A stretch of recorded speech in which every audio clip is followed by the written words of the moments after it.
About 2 years ago, I was struggling. I was skinny, depressed, and socially anxious. And I was struggling from abuse from, my family, a lot of family problems I used to have. And I stumbled upon this thing called self-improvement. And I actually found it out by a guy called Hamza. And listening to his story and actually watching his videos, we were very similar. We both grew up in like a brown household. We both grew up with abusive fathers. I saw his progress and he preached self-improvement. So I was like, why not? It sounds like a good idea. So, I started doing the small things. I meditated, I gratitude journal. Eventually I started in martial art, boxing. And I started my favorite martial art, and that's Brazilian Jiu-Jitsu. That's when I started to make like real progress. I started to compete, I made friends. I just fell in love with the sport. And that was through Hamza recommending to start martial art.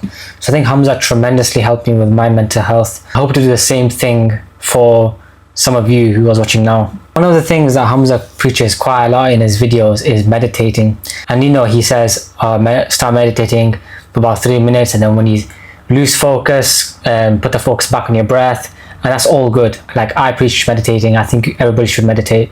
Now, being on self-improvement for about 2 years now, I found, like, subconsciously and somewhat autistically, found this practice that really helped me when I was in the most difficult times of my life. Now, meditating is good. I'm not saying meditating is bad, but the thing with meditating is you have to be very consistent at it to see the results. So you won't just meditate for 5 minutes and then instantly feel present and feel like the past 10 years of you gaming and being a gooner has just gone.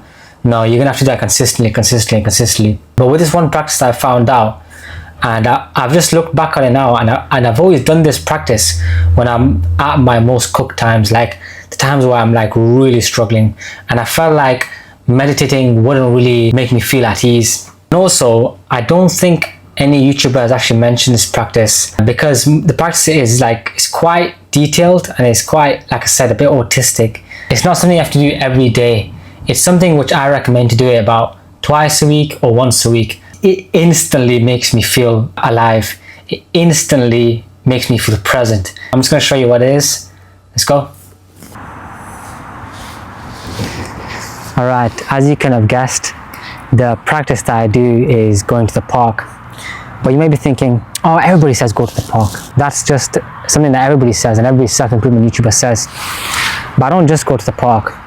I go to the park in a very specific, very detailed way I do it. Just a disclaimer, you don't have to do it in my way. You can go do it yourself and find things that you like and find things that help you. But the things that I do is I go to the park when it's like the sun has set. And right now in the UK, it's like 9 o'clock in the afternoon. And when the sun has set, I feel like the park just feels more spiritually alive. It's hard to explain. I feel more connected and I feel more alive spiritually. I feel like the energy in the park is different at like when the sun has set. Don't get me wrong, going to the park when it's like nice and hot and sunny is amazing, and I like to do that as well. But going at a time like this, when it's like the sun has set, everybody's going home, there's not many people walking about, like it's just me in this park right now. I feel lonely, but at the same time I feel so alive. Like taking a breath and breathing out, I feel like I'm inhaling all that spiritual energy and I'm exhaling it out. I know I might sound a bit cringy, but once you come to the park at this time, you'll know what I'm trying to explain. Another thing that I do is I don't just sit on the bench and walk on the footpath like a normal human being.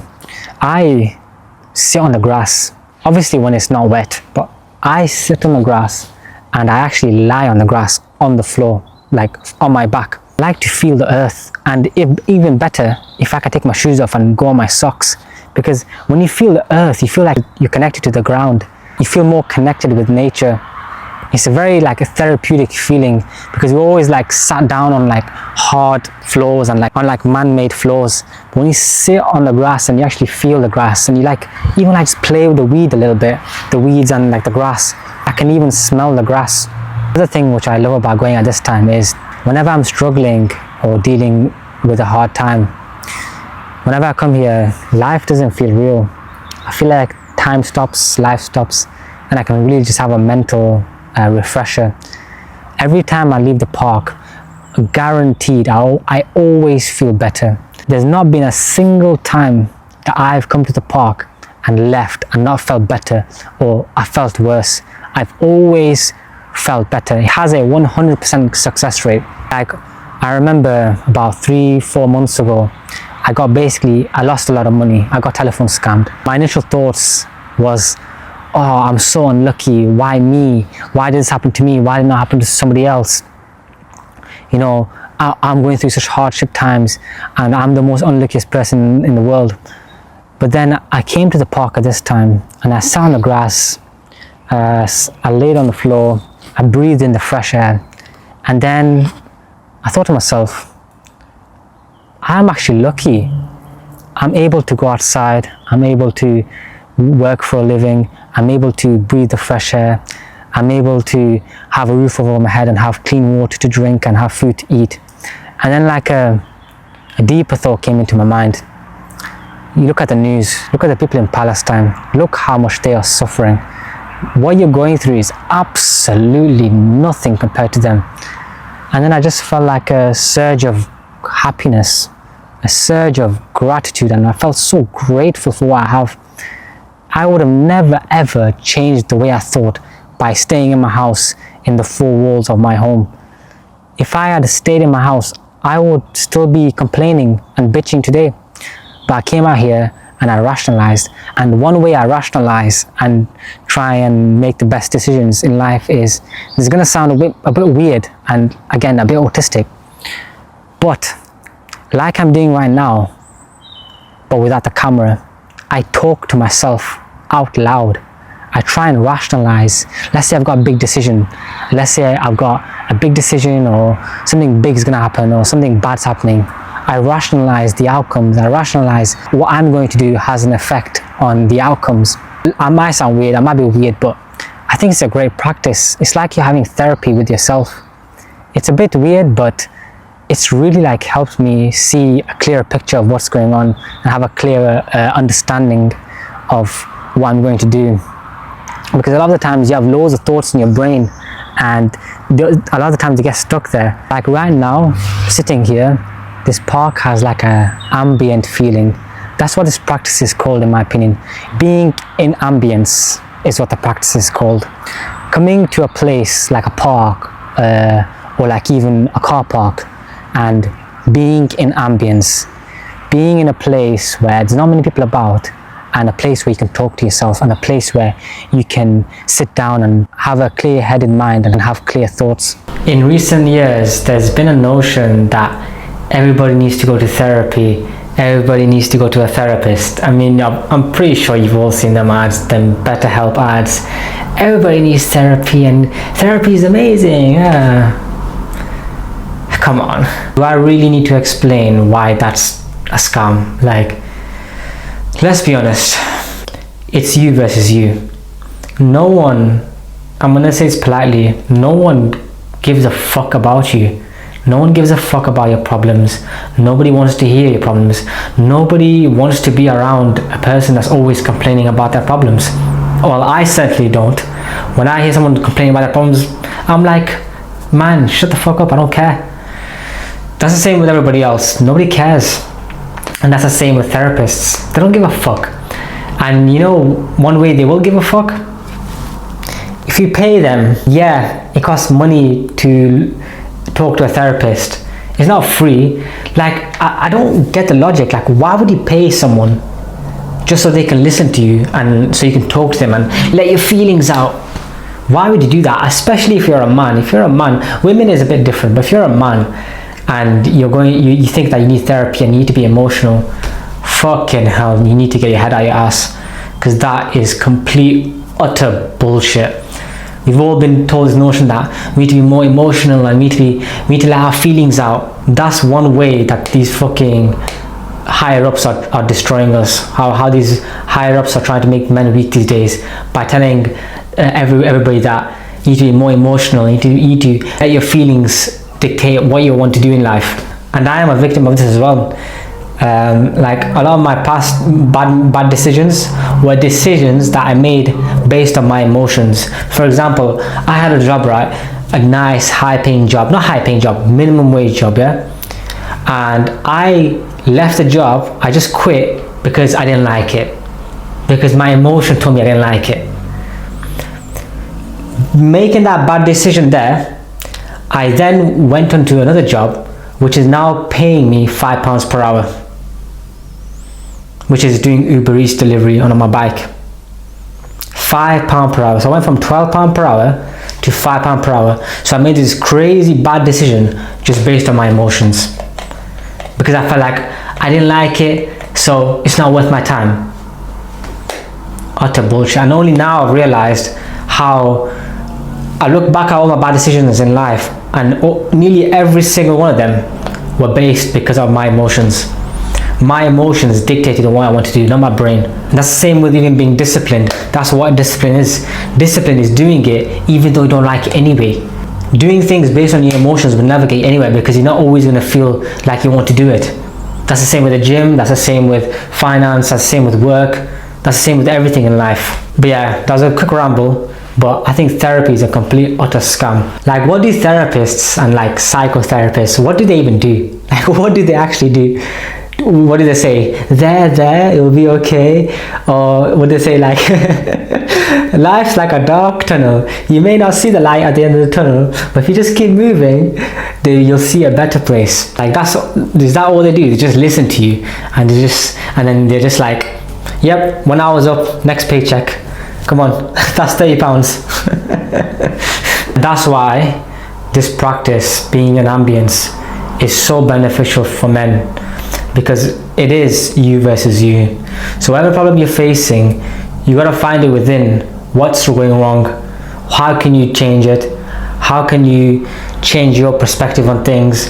And there's a quote by some philosopher, I'm pretty sure it was Marcus Aurelius, but it goes along the lines of, if you want to escape the things that harass you, it's not that you need to be in a different place, but to be a different person. Now, I'm not saying you should keep all of your emotions inside, let it bottle up, and then commit the S word. What I'm saying is, you don't need to tell everybody about your problems. It's like, look at me guys, I'm a victim, look at me, I'm a victim. There was like actually an example of this. There was this woman in a call center that I used to work in, and this woman was in a group chat, in our work group chat, and every text message, like, she would be complaining about this and my mental health, and this is going wrong, and I'm struggling with this. And you know, secretly, my colleagues I used to work with didn't even like her. Yeah, didn't even like her. Other women didn't even like her, because everything that came out of her mouth was just negative. And people don't want to be around negative people. That's right. We don't want to be around people that's always complaining. I've already said that, but it's true. We don't. So my advice is to do this practice, be in ambience. But it will be very beneficial as a man to have almost like a brotherly figure. It could be your actual brother, but have like a brotherly figure, like your ride or die. I have that. I'm very grateful to have it, where you have full trust in this man. It could even be a woman, but you have full trust in this man, and this man has full trust in you. Only like one person or two person that you can really like lay your heart out and tell them, like, this is happening. Like, you can actually be emotional with, like, your brother, and like to almost know if this is the right person to talk to things about. There's like this scenario, it's a bit dark, and I've actually heard this from a guy called Hamza, the same guy. It's something along the lines of, if you were in World War II and you were escaping from the Nazis, would this man blow his cover to save you, knowing that he could also get killed? If the answer is yes, then he's probably the right person to talk to. If the answer is no, then maybe not. And some of you might say that I don't have that, unfortunately, and I feel for you guys. I think having someone to talk to that's your brother and your ride or die is such a blessing in life. Maybe find the next person, maybe your mom or your dad, or someone that's been there from day one. But this is why this ambience practice is good. If you don't have that someone in your life that's your ride or die, this is the practice I'm trying to preach to you. You don't need another person. You don't need to be paying therapy. You don't need to be wasting your time with a scammer who's just listening to you and then just waiting for the next paycheck. Let's be honest, it's a waste of your time. This practice, you don't need anyone. You just go out there and you let your thoughts be your thoughts. Yeah, so I'm not saying bottle up your emotions inside. That's not what I'm trying to say. I just don't like the fact that some people are so emotional that they tell everybody about their problems. It just creates a bad atmosphere. Like, now you're known as the guy who always complains, and now you're known as the guy who's depressed all the time. And when you actually get out of that, depression or rut that you're in, it's like hard to change the perception of yourself from other people's minds, because they just know you as the depressed guy. Let's just recap on the steps that I talked about previously. And I know I muddled it up a bit, so you might not know the steps properly. But steps are, it has to be in an ambient environment.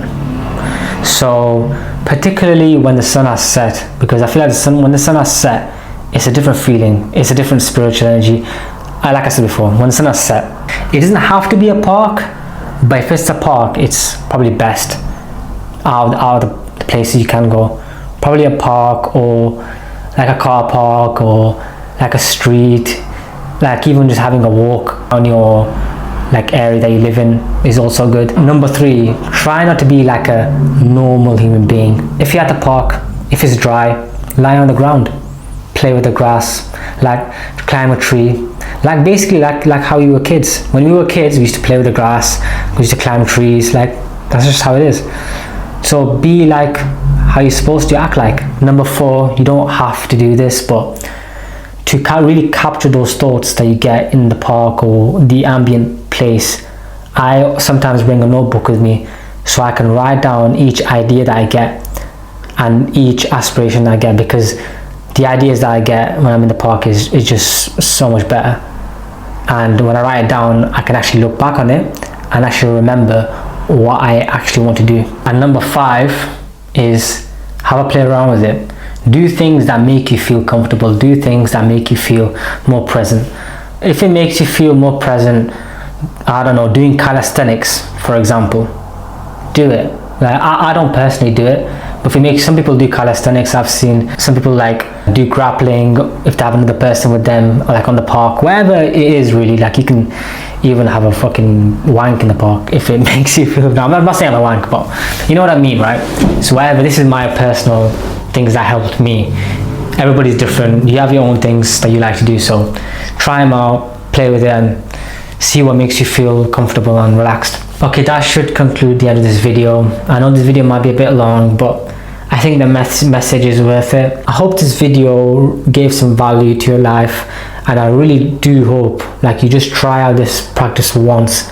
You might do it without even knowing. And like always, thank you for watching. Bye.